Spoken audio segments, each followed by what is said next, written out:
Welcome to the Business Growth Podcast. Today I'm here with Christian, the owner of Coast CFO and Bookkeeping. Welcome to the show.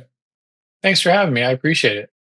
All right, so tell us a little bit more. What do you guys do at Coast? Yeah. So coast to coast, first off, the name is just because, cover everybody in the United States pretty much, just want to be accessible to everybody. But, we offer more than just bookkeeping solutions. Ultimately, we're a firm that believes that every client should feel, seen and heard.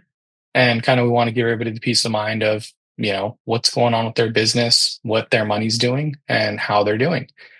People lose sleep over that, but when you give them some clarity, it's like it gives them, the peace of mind of knowing that they're making informed decisions on their business.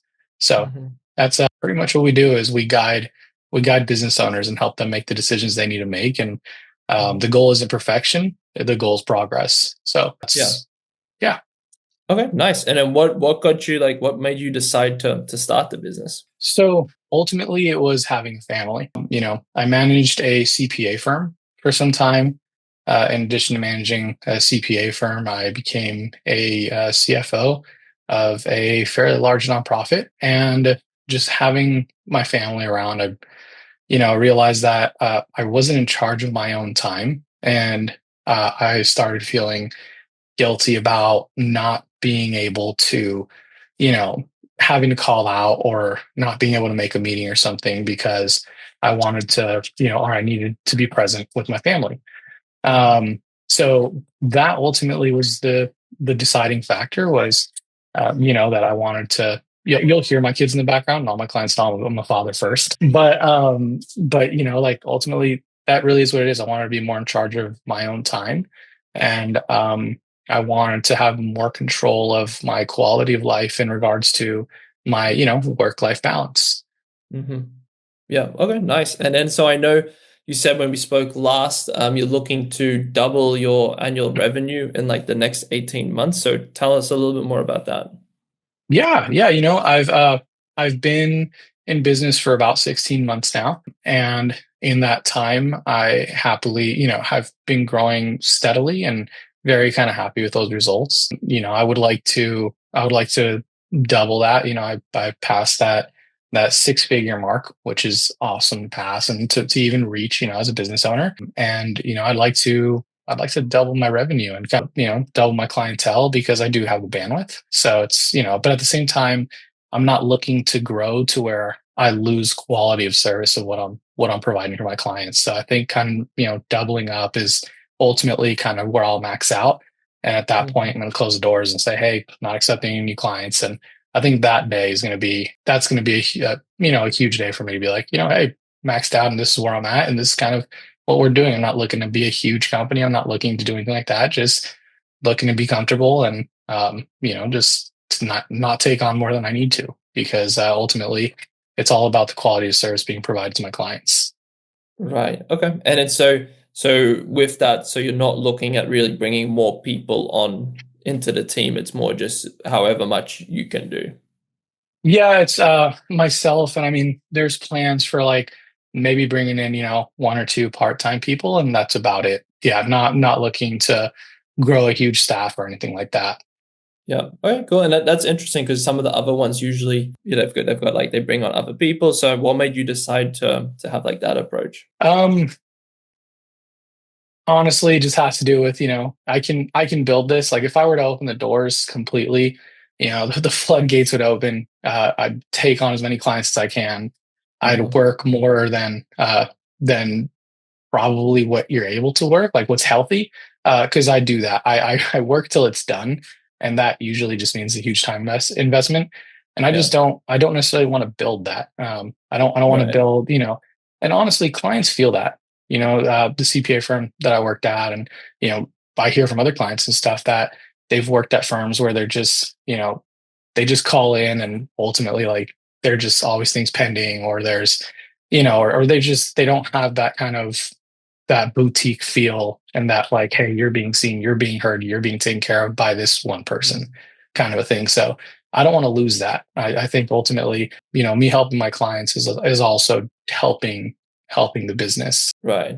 Yeah. Okay. And then just having that, it sounds like work-life balance is one of the biggest priorities for you.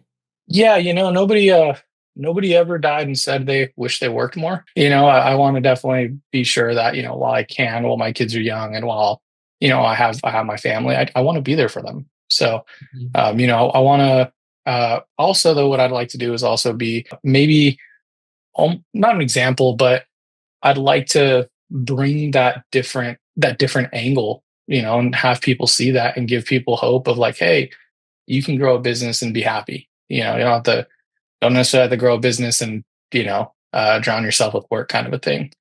Yeah.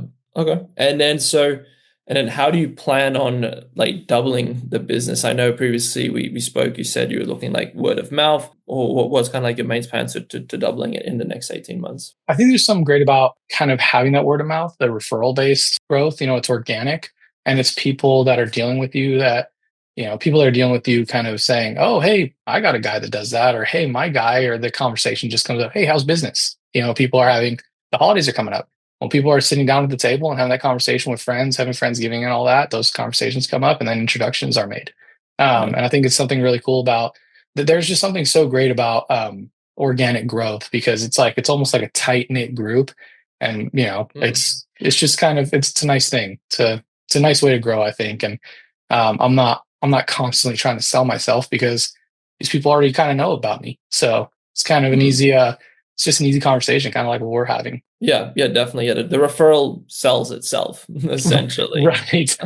Yeah, and it's pretty interesting the difference between a like referral slash warm audience versus like a cold audience. It's like a night and day difference. So basically for you, the plan is just keep growing through word of mouth. Yeah, I think I definitely feel that that's going to be what's best for this organization. Yeah. Okay, nice. And then so what would you say is some of the projects internally as a business that you're currently working on that maybe isn't working as like well as what you would like? um I think kind of using, depending on the tech stack you use, having everything working just super smoothly. Like, for example, having, what payment processing system you use versus when you're onboarding people, how you introduce them to a portal. Then, how are you Mm. doing, document sharing? How are, the monthly kind of workflows and all that kind of thing. It's different for every client. I mean, ultimately, it's generally the same structure, but the specifics and the small details different for every client. So kind of getting that, and I did say eventually I'm trying to bring in maybe one or two part-time people, having them be able to just plug and play, come in, and this is the project I'm working on right now. Having somebody come in, having somebody open up kind of my client's CRM portal and be able to just know what to do with what's already there, because every month it should be the same, and Yeah. even those, specific small details that matter, being able to pick those up per client. That's Mhm. so picking the right tech stack has definitely been a challenge in the beginning, especially because when you're first starting out, like when I was first starting out, I didn't have a whole lot of revenue. I didn't have a whole lot of budget. So I was trying to just make it work. And as you develop, as you gain more clients, as you get more revenue, you have a bigger budget. And then so you can use better systems. So you're constantly evolving, going into this new system and finding out how this one works. And does it sync with these things? Does it sync with this calendar? How does that's kind of the for me, that's been the biggest challenge, is changing systems, or evolving, to better systems as I grow. Mhm. Yeah. And then what would you say are some of the systems that you're looking at nowadays to for that next stage of the evolution? Yeah. So right now I use a pretty cool system, formerly known as Keeper. They're now called Double. I use them. They're really great. They're kind of client portal. But then, one of their competitors, Carbon, I'm kind of looking at Yeah. them now too, because things have changed over the months, right? And it's like, okay, well, now I think I'm ready for kind of a bigger system. Uh-huh. So kind of potentially looking at Carbon, but Keeper haven't necessarily grown out of either one of those two options. I've gone from bill.com to nickel, to get nickel. And that's a great system for payment processing and also invoicing. DocuSign, things like that. It's kind of like tech stack that I'm currently using. Microsoft Okay. products, so like Microsoft Office for business, Yeah. Teams, but well, Team, that's a silly thing. Outlook, Excel, those kind of things. So that's my current tech stack. Yeah. Okay. Gotcha. And then how Do you see like the industry changing, moving ahead in the next couple of years? One of the big things is one of the big things that I see changing is kind of many people's fee structures. There's still a lot of like hourly people there. Currently, the way that I structure things for my client isn't on an hourly basis, it's on a subscription basis. And the reason for that is because, if a client needs a little bit of extra help, this month they need a help with this and you're supporting them. Well, I'm truly trying to be a partner to them. So it's like that help that I'm providing them shouldn't cost them more money. Because I'm willing to take it on and assist them with that, right? And I want to develop that relationship with myself and my client. And that's kind of the part of not growing too big. And I see Mm, a lot of firms going from this hourly base to subscription base. And I think that's going to continue to happen. Artificial mm, intelligence, kind of like the space that you're in. Artificial intelligence starting to take over. Well, mm. you can leverage kind of those kind of tools from AI. You can leverage some of those tools to free up some of your time, so you can work on those projects for your clients. Mm. Um, but definitely, so I see the current way that clients are being billed is starting to people are starting to see a change in that. Also, the just the tools that we have at our hands and our Yeah. fingertips, and how do we separate ourselves from what many small businesses, what they do is some people see AI as a tool for themselves too, which it is. It's a tool for everybody. Oh Well, yeah. how are you better than the tools they currently have? So it's like you're starting to see people have to start being a little more personable and start being a little more, be more of a partner to your clients versus just Mhm. having them be a client and you're their, bookkeeper or whatnot. And that's why I say CFO and bookkeeper, because accounting, bookkeeping, you look at, current information and historical information. CFO, you look at the future. Set yourself apart Yeah. and do that. And that's what I do. Oh yeah, yeah, yeah. I'm definitely seeing that trend happening with a few of the business owners that I'm speaking with, like you say, with the changing the how they bill clients, and then also with the adoption of AI. And then, like you said, I always say it's like moving away from the repetitive admin tasks to the more like value added tasks. And I view AI more as something that takes away the boring things, and then you can focus on the more fun, critical thinking things. Right, right. The things that make you you and make you good at what you do, right? Because you're Mm, supposed to be better than other options. Well, that's where you can yeah, do it, and I just sometimes I wish I started this sooner. Sometimes I wish I had that vision and started this sooner. And I hope that my bread and butter are small to medium sized businesses.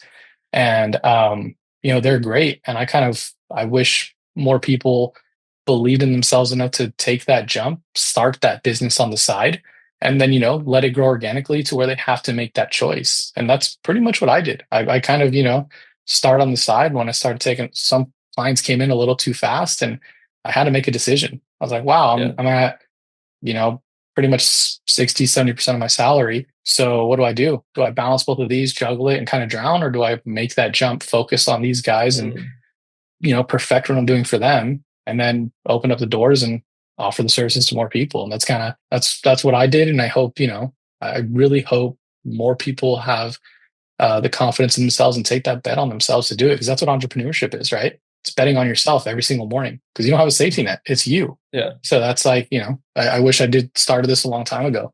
But yeah. I'm glad I finally did it.